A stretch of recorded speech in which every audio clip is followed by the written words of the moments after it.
അപ്പൊ അല്ല, one mister മുച്ചിരി എന്ന് പറയുന്ന ഒരാള് ഫോർജറി ആയിട്ട് ബന്ധപ്പെട്ട് അതും ഒരു കേസ് മുച്ചിരി വന്നിട്ടുണ്ട് പിടിയുടെ ഭാഗത്ത്. സോറി, മദാര മദാര. മതാര അയാള് വക്കീൽ ലിസ്റ്റിൽ ഇല്ലാത്ത ആള് വക്കീലാന്ന് പറഞ്ഞ് പിടി കയറി എന്ന് പറഞ്ഞിട്ട് ഒരു കേസ് വന്നിട്ടുണ്ട്. അത് നിങ്ങളുടെ കുടുംബത്തിലെ ആളാണോ? അതെ.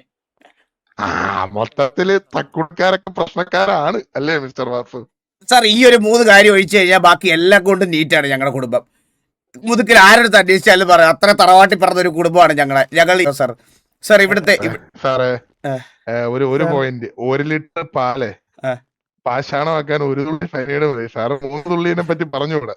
ഏത് പറഞ്ഞോളൂ. ഈ നീഗൻ സ്മിത്ത് എന്ന് പറയുന്ന ആളും അതേപോലെ ചന്ദ്രബോസും അത് നിങ്ങളുടെ കുടുംബത്തിലുള്ള ആൾക്കാരാണോ? നീഗൻ സ്മിത്തും ചന്ദ്രബോസും? സാർ ഈ 5 എണ്ണം ഒഴിച്ചു കഴിഞ്ഞാൽ നമുക്ക് വേറെ ഒരു പ്രശ്നമില്ല, നമ്മൾ നീറ്റാണ്. മൊത്തം എത്ര പേരുണ്ട് കുടുംബത്തില്? ഇങ്ങനെ ഒരു 5-6 എണ്ണം ഉണ്ട്. അതൊഴിച്ചു കഴിഞ്ഞാൽ ബാക്കി നമ്മൾ കംപ്ലീറ്റ്ലി നീറ്റാണ് നമ്മുടെ സൈഡ് വർഷം എല്ലാം കൊണ്ടും.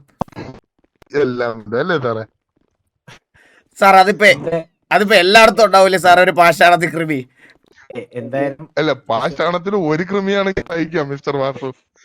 എനിക്ക് തോന്നുന്നു വാസു ഇപ്പൊ നമ്മൾ സംസാരിച്ച ഒരു ടേംസ് ആൻഡ് കണ്ടീഷൻസ് വെച്ചിട്ട് യു ആർ എ ഗുഡ് ഗായ്.